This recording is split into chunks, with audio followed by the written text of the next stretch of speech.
ce qui m'inspire énormément dans le fait d'écrire, c'est des écrivains. Et notamment celui auquel je pense, c'est celui qui a donné son nom au projet que je mène, c'est donc Ray Bradbury, pour le projet Bradbury. Ray Bradbury, c'était non seulement un écrivain extraordinaire, mais c'était quelqu'un qui était une bête de travail. Il écrivait, il pouvait écrire une nouvelle par jour il en a écrit plus de 600 pendant sa vie. Autant dire que les 52 que je fais aujourd'hui sont du pipi de chat pour l'instant. Et il avait un credo, il disait « Si vous êtes un jeune écrivain, ce que je suis, il n'y a qu'une seule manière d'apprendre votre métier, c'est d'écrire. » Et lors d'un colloque qu'il avait donné à une association d'écrivains en 2000, quelques années avant sa mort, il a donné ce conseil que je trouve formidable. Il a dit « Si vous voulez apprendre à écrire, écrivez une histoire courte par semaine pendant 1 an. À la fin de l'année, vous aurez 52 histoires courtes. Vous aurez appris votre métier d'écrivain.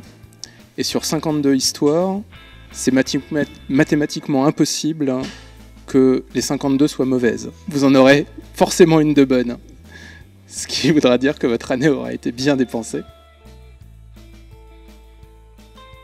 Le premier rêve que j'ai accompli, c'est celui d'être lu. Ça paraît idiot, mais véritablement, quand on a quelqu'un en face de soi, que ce soit une personne physique ou une personne virtuelle, même si on est tous des personnes réelles, vous dit « J'ai lu cette histoire et c'était formidable, j'ai passé un formidable moment à lire et j'aimerais qu'il existe 10 pages de plus, 20 pages de plus, j'aimerais même que tu écrives un roman sur cette histoire », c'est vraiment idiot, mais c'est un accomplissement personnel absolument incroyable. Et au-delà de ça, le rêve que j'ai déjà accompli, c'est l'histoire que je racontais tout à l'heure. C'est d'être à une soirée entre amis et que quelqu'un qu'on connaît absolument pas dise « J'ai lu un livre super qui m'a fait voyager et qui m'a fait beaucoup rire ». Et se retrouver dans la position de celui qui dit « Mais c'est moi qui l'ai écrit ».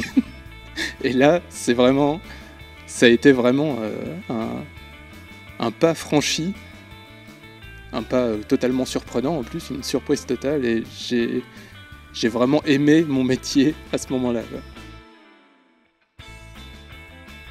J'aimerais vraiment qu'on considère ce métier comme un vrai métier. J'aimerais vraiment que les auteurs soient rémunérés à la hauteur du divertissement qu'ils procurent et du bonheur qu'ils amènent aux gens. Je dis pas que je suis un bon écrivain. Je dis qu'il y a certaines personnes qui aiment ce que j'écris. Ça me suffit. Et je pense qu'à partir du moment où quelqu'un offre ça à d'autres gens, je pense pas qu'on puisse lui dire que son métier est moins un métier qu'un chauffeur de bus. Ma vraie montagne, elle est à 2 sens. C'est en faire mon métier, au sens professionnel du terme, et faire en sorte que tous les auteurs soient reconnus en tant que tels. À partir du moment où j'ai commencé à écrire tous les jours, 8 heures par jour, 7 jours sur 7, j'ai constaté que les choses que je mettais 4 jours à faire avant, je les faisais en 4 heures 2 mois plus tard.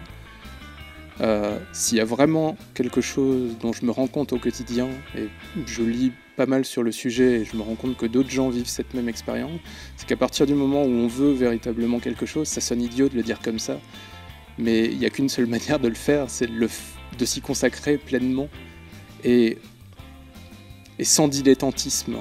Le seul conseil que je pourrais te donner, c'est que quoi qu'on ait envie de faire, si c'est juste qu'on ait envie de faire un très bon service au tennis ou qu'on ait envie de réaliser le meilleur film de la Terre, c'est le moment de se mettre au travail.